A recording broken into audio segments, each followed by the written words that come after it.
Hello there, Sagittarius. Welcome to your April 2018 tarot reading. So, first of all, I just want to start off by apologizing to you guys profusely for not being able to connect with you for January, February, and March. I was dealing with a lot of stuff, and I just did not have time to do the readings, and I couldn't do the reading mainly because I really didn't want to shortchange you guys. I really didn't want to just do the reading just to have it published and, just to maintain my channel, just to have followers, when I couldn't do the reading justice. So I'm very, very sorry for not being able to publish the videos, okay? So without further ado, let's go into your reading. The way that I started doing the April readings for all the other signs is that I tried to extract 4 important messages that came out for them. I shuffled out your spread, and surprisingly, I'm not able to do the same method, so I'm going to change my method for you guys. And I just want to use more of a storytelling type of a method, okay? So let's just go back in time a little bit.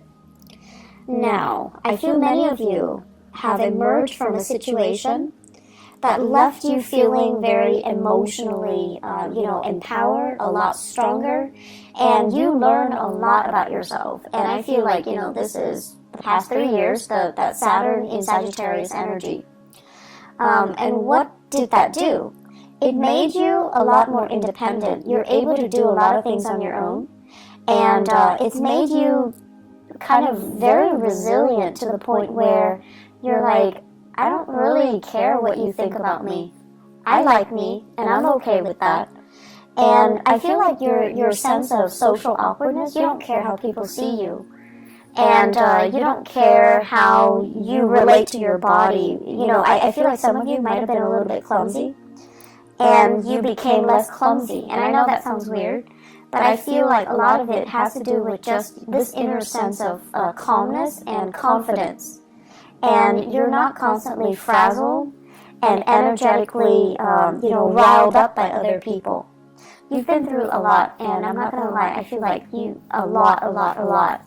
And so other people's opinions of you don't really matter. They kind of like, water on a duck's back. It just washes away. And I also feel when you're around someone who's really antsy and just, worked up, you're no longer affected by energy. So even if they do things with such an immense sense of urgency, you're going to start to do things at your own pace. You're going to start to, dictate how things are getting done. So I do see what Saturn did for you was emotionally, honestly, it made you guys a lot less naive. You have a very happy-go-lucky way about you, where you guys are really honest, you're very truthful, and in a way you see the best in people. And Saturn knocked some sense into you, where it made you a lot more cautious about who you trust with your secrets, and who you can entrust with your time in your life. And so you guys became a lot more, weary of people, but you're a lot less naive. And then on top of that, you're a lot less self-conscious, you're a lot more confident, and you're a lot more sure about what you want. Okay? So it's a maturation process. And I know the past 3 years have not been easy. But in hindsight, you're looking back now and you're just like, I can't believe all of those things happened to me. And I can't believe I'm okay. I can't believe, I feel many of you have this major resurgence in faith, in your faith. And faith could be spirituality or, a religion that you prescribe to that you no longer practice. But I feel many of you are coming out of it. And you're just like, someone was up there protecting me. Otherwise, I would not have gotten through it.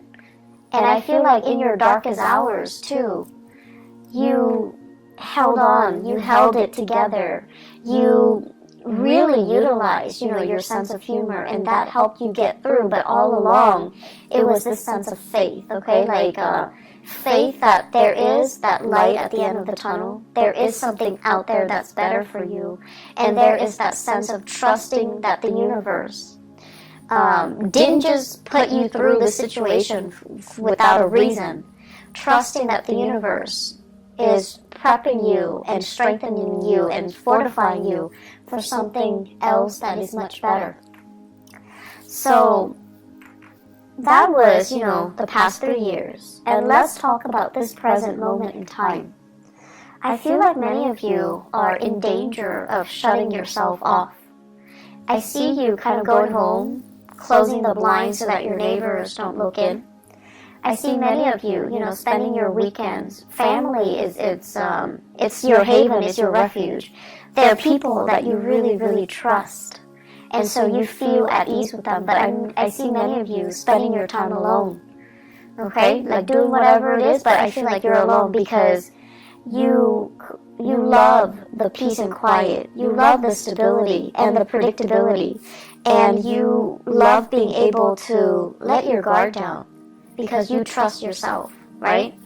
But there are things here that indicates to me isolation that might not be altogether good for you. I do see on the flip side of this, you have people that are just like, hey, do you want to grab lunch? Do you want to grab a movie? You want to catch up? Do you want to have, girls' night, guys' night? Do you want to hang out with us? Do you want to, do certain things with us? And I feel like you're at a point where you're just like, if I like the activity, I'll do it. If I don't like the activity, I'm not going to do it. It's not so much about the activity. It's more about the social event. Being around other people. Needing to feel normal again. Needing to have a healthy social life. Needing to kind of like get out of your dragon's lair and see the sunshine. Needing to get more physically active. Needing to just, as a fire sign, needing to feel that joy of living, joy of life when you're around good people. So you're at a point, unfortunately, what Saturn did was it made you really skeptical and kind of bitter about people, especially people that have really, really frivolous complaints. And the way that I usually look at this is kind of like first world problems versus third world problems, poverty, hunger, famine, things like that. And then you also have the first world problems. My iPhone's not working, my internet's out, things like that. So like relatively, it's really difficult for you to relate to the people around you and their, what you perceive to be quote unquote frivolous concerns. And so you kind of put yourself in this bubble, and you're keeping yourself very, very isolated because it's hard for you ideologically to connect to them, to understand, to relate, to emotionally feel like you're on their same level. And you guys are so honest that you don't fake it, right? If you're not feeling it, you're not going to sit there and nod your head and be like, oh yeah, that's too bad. You don't do that. You're not a fake sign. And so it's really hard for you to sit with people and have a conversation and be engaged if you don't like the topic, if you don't like the people, if you feel like you can't trust those people. And so you've been just out of, as a defense mechanism, you've been keeping people at arm's length and picking and choosing what activity you will partake in. And honestly, you're looking for fun. So if the activity is fun, you do it. If not, no matter who's there, they're not going to drag you out of bed. You're just not going to do it. But try your best to say yes. Say yes to all of them. Say yes to as many as you can. Say yes to reconnecting with a community of people. Working on your social skills. Allowing yourself to feel carefree again. Don't operate in this survival mode where we feel like everyone has hidden agendas. Or, in some cases, feeling as if I've been through a lot, these people are too young, they don't really have anything to complain about, to gripe about. I find their grievances annoying. Yes, it's annoying, but they're not bad people, right? And remember a few years ago when you told yourself that you like to be around good people, honest, decent, hardworking, good people?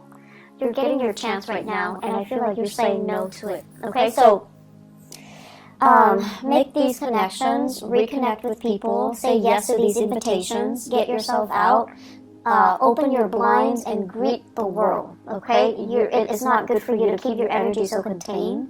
Being a fire sign, you need people. You need to be out. You need to do things. You need to, honestly, you just need it so that you're happier and not depressed.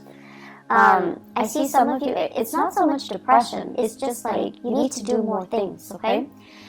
Physical activity, health issues. Health is looking really good. Your money situation, it's going really, really well. It's going tremendously well. So I don't see many of you struggling financially. You're in a really good space right now. You actually have a few projects that I feel you're dabbling in, and ideas, like DIY projects, creative projects, money-making side gigs. Those things are not really the problem. I do see health is going well, and you guys are really lucky. You have a fast metabolism, and you're generally very carefree, so I don't feel like you're a hypochondriac where you have shakes and shivers, where you feel like cold all the time. But I do feel it would be really good for you, now that we are heading into spring in the northern hemisphere. The weather is nicer. Go out and soak up some sunshine, okay? Get yourself more physically active. It's the right time to do that. I feel many of you might have been really, really blue during the winter season. There aren't a lot of people, aren't a lot of social activities, or just, the overall gloomy, cold, kind of damp weather in the northern hemisphere that really got to you. And now the sun's out. You need to get out there and do more physical activity. I keep seeing people soliciting you, especially earth sign, Taurus, Virgo, Capricorn. These are there are some romantic prospects in there too. And there are some serious, really good people, really good friends. They're telling you, step out of your shell, go to these events, go to these functions, come over to their house, potlucks, and, just a lot of social activities. I also see air signs, Aquarius, Gemini, and Libra. And I feel like they're coming at you a little strong, and you're just back off. You're a little bit too much. I don't know you that well. I don't know your intentions, so you're kind of telling them stop. So you have the air signs Aquarius, Gemini, Libra, and you're kind of stopping them. You're holding your hands outstretched, and you're just stop. Too much, too soon. I don't know you. Slow down. And the attention is flattering, but I also feel like many of you are playing hard to get to. If it's too easy, too soon, too fast, you kind of lose your interest a little bit. So you're telling them to, just slow down, buddy, back off. That's fine. Just, make time for people that want to be around you. You're in a really good position where you can pick and choose, actually. So I would say, options are definitely plentiful in friendships and in love and dating, okay? The home environment, I'm seeing here, taking care of things and being in charge of your domain. Many of you are thinking about getting new things added into the house, living things, plants, animals, pets, okay? And I know they shouldn't be clumped into, the same category. They're very different with different sets of responsibilities, but I feel like many of you are thinking heavily about, do I want to have another child?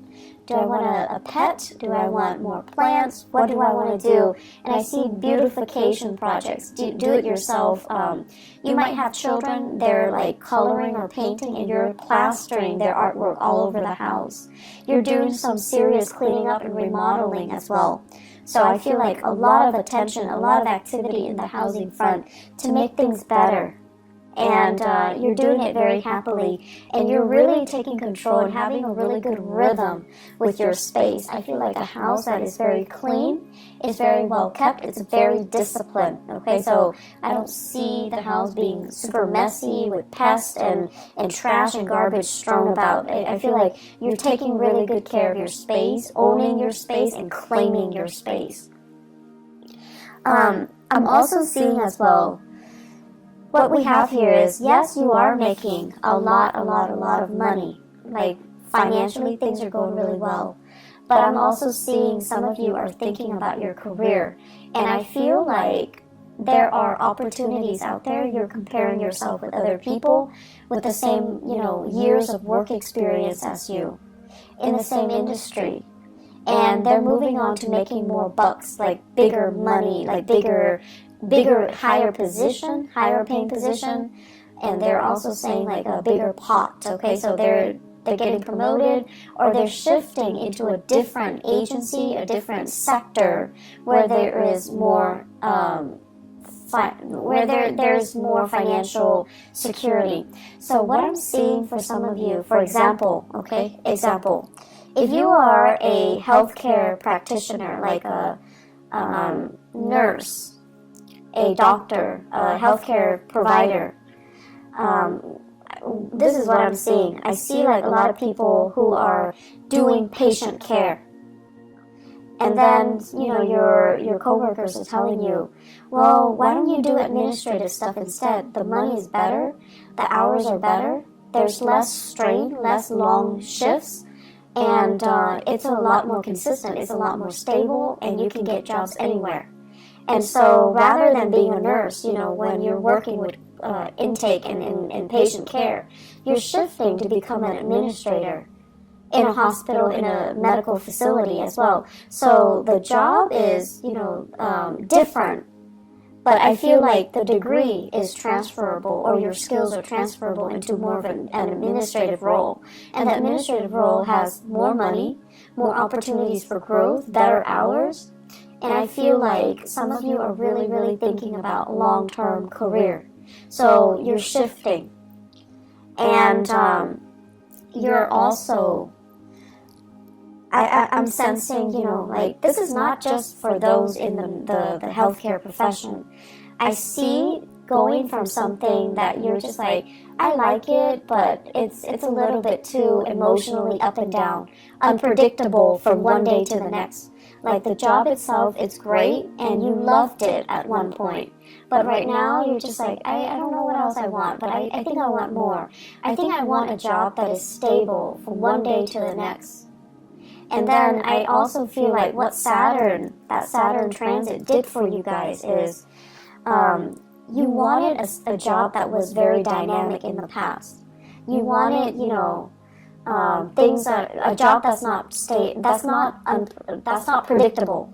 So you wanted something exciting, and it would be changeable from one day to the next. It would be different from what all your friends or your family members are doing. That was appealing to you. And then with the whole Saturn transit, what happened was that now you've gotten a taste of that, and you realize from one day to the next, if it's constantly unpredictable, yes, it's fun, but it's also emotionally such a roller coaster, right? So now I want stability. I want predictability. I want the boring job. I want something that has, just a lot more stability stamped on it.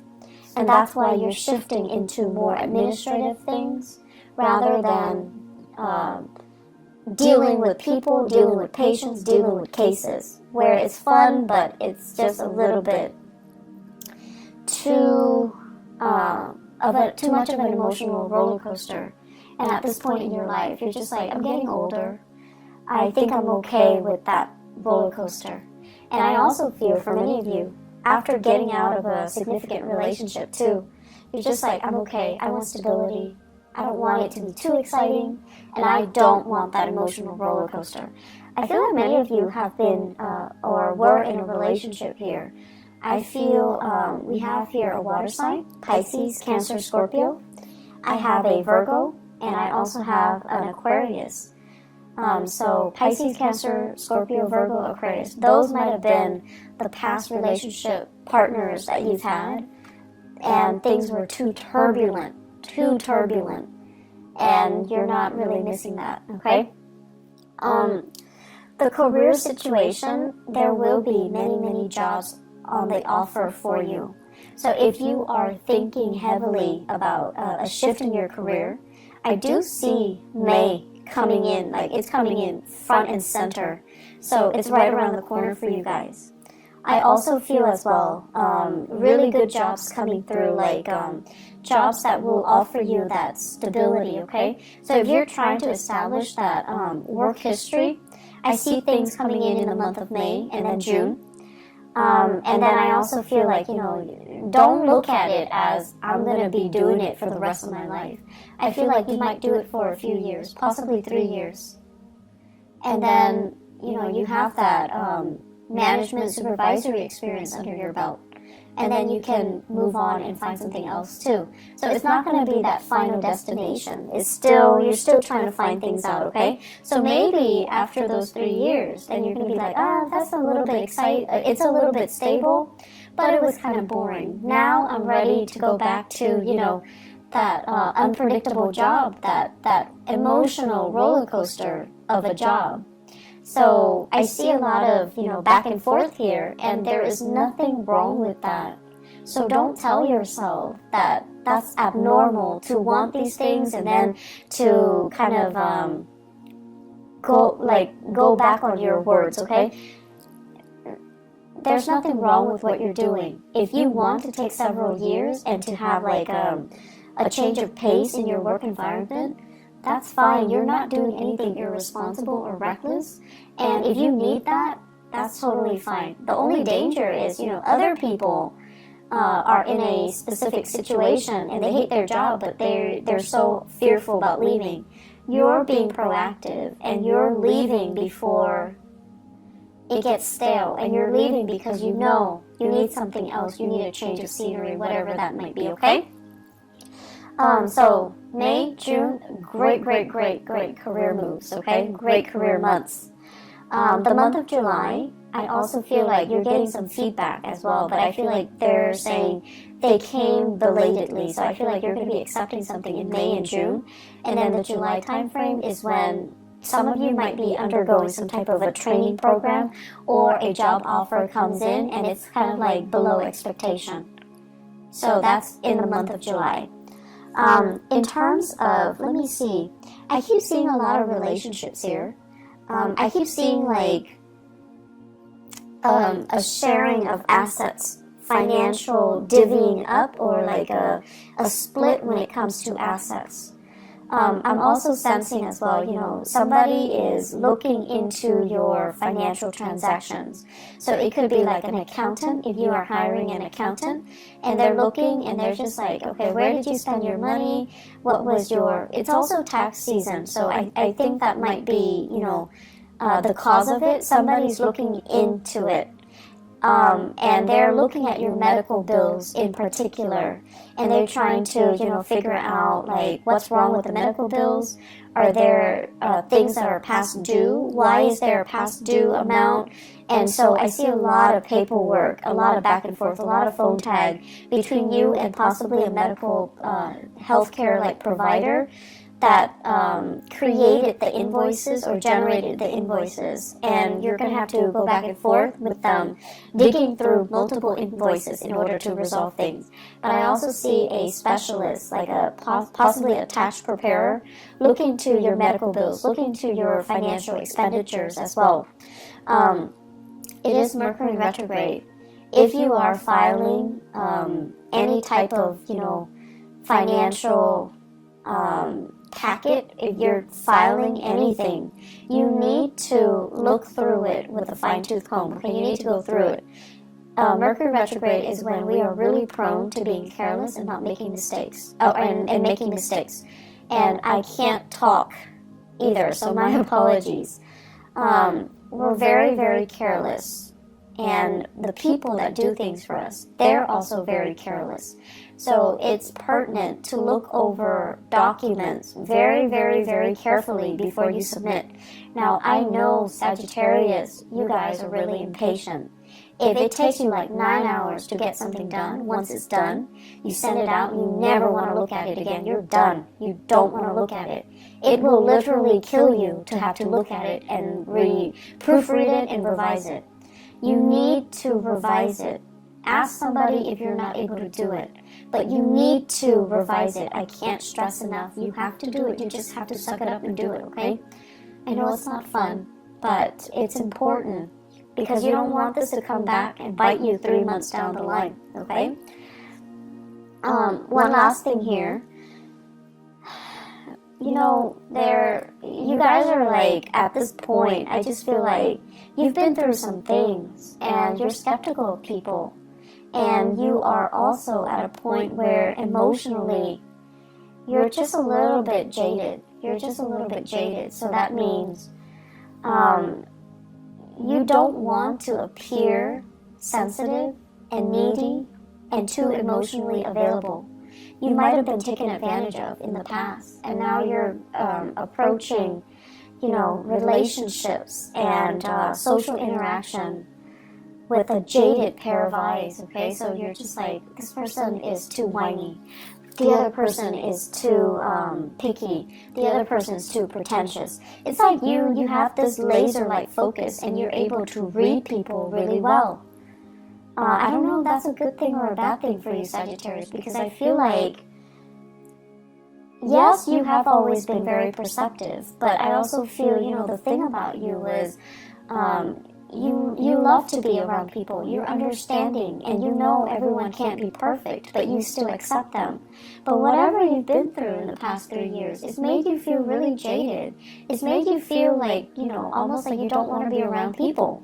And it's made you cultivate this facade or this, you know, identity that you fear connection. And you don't want to appear like you're too emotionally available or emotionally needy. It's almost like telling people up front, I'm talking to you, but I don't need you. So don't you ever think that I need you, because I don't need you. But then again, you do need that social interaction. So in a way, you do need the other person. So try to be a little bit more laid back, a little bit more easygoing. You don't have to show you're vulnerable. You don't have to show you're needy. You don't have to show, you know, anything that you're not. You just try to relate and reconnect with other people, okay? Aside from that, they're saying here competition, really strong competition. So I feel like there's something going on. Whether in your, like, if you guys are involved in competition, if you are kind of like comparing yourself with other people in the way that you look, like your body image, your performance at work, or everyone competing for jobs, okay? I know it's not a good place to be when we are under that much scrutiny and we feel like we have to do everything perfectly because we're being judged. But try to let that go, okay? You're very confident in yourself, and that should be enough. You do not need to find that validation in your environment, okay? Try to let that go. I hope the reading is helpful for you guys. I just feel like the energy is a little bit tense. And I hope it will clear up. I hope it will clear up for you guys. Just more than anything, reach out. Reconnect with people, okay? I'll be back for the May reading. I'll try my best for mid-April, but I'm not sure if I'm going to have the time, okay? If I do, I will definitely do it for you guys. If not, I'll see you guys in the month of May, alright? Take care of yourself, Sagittarius, and I'll talk to you soon. Bye-bye.